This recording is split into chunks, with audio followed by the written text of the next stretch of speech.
थोड़ा हल्का ही कोर में लगावा हमरे में।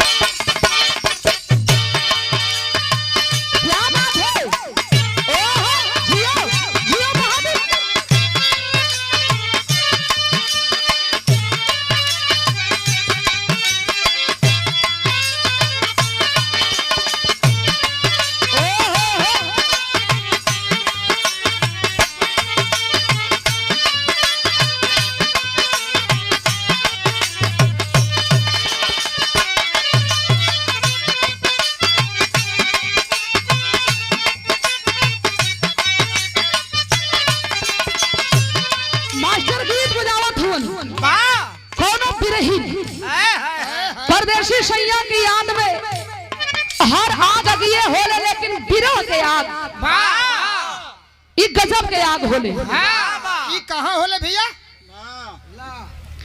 अब बिरह के आग हम बताई कहाँ होले?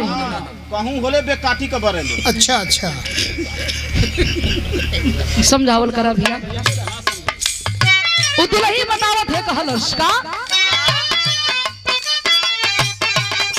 ये कहे ये बिगाड़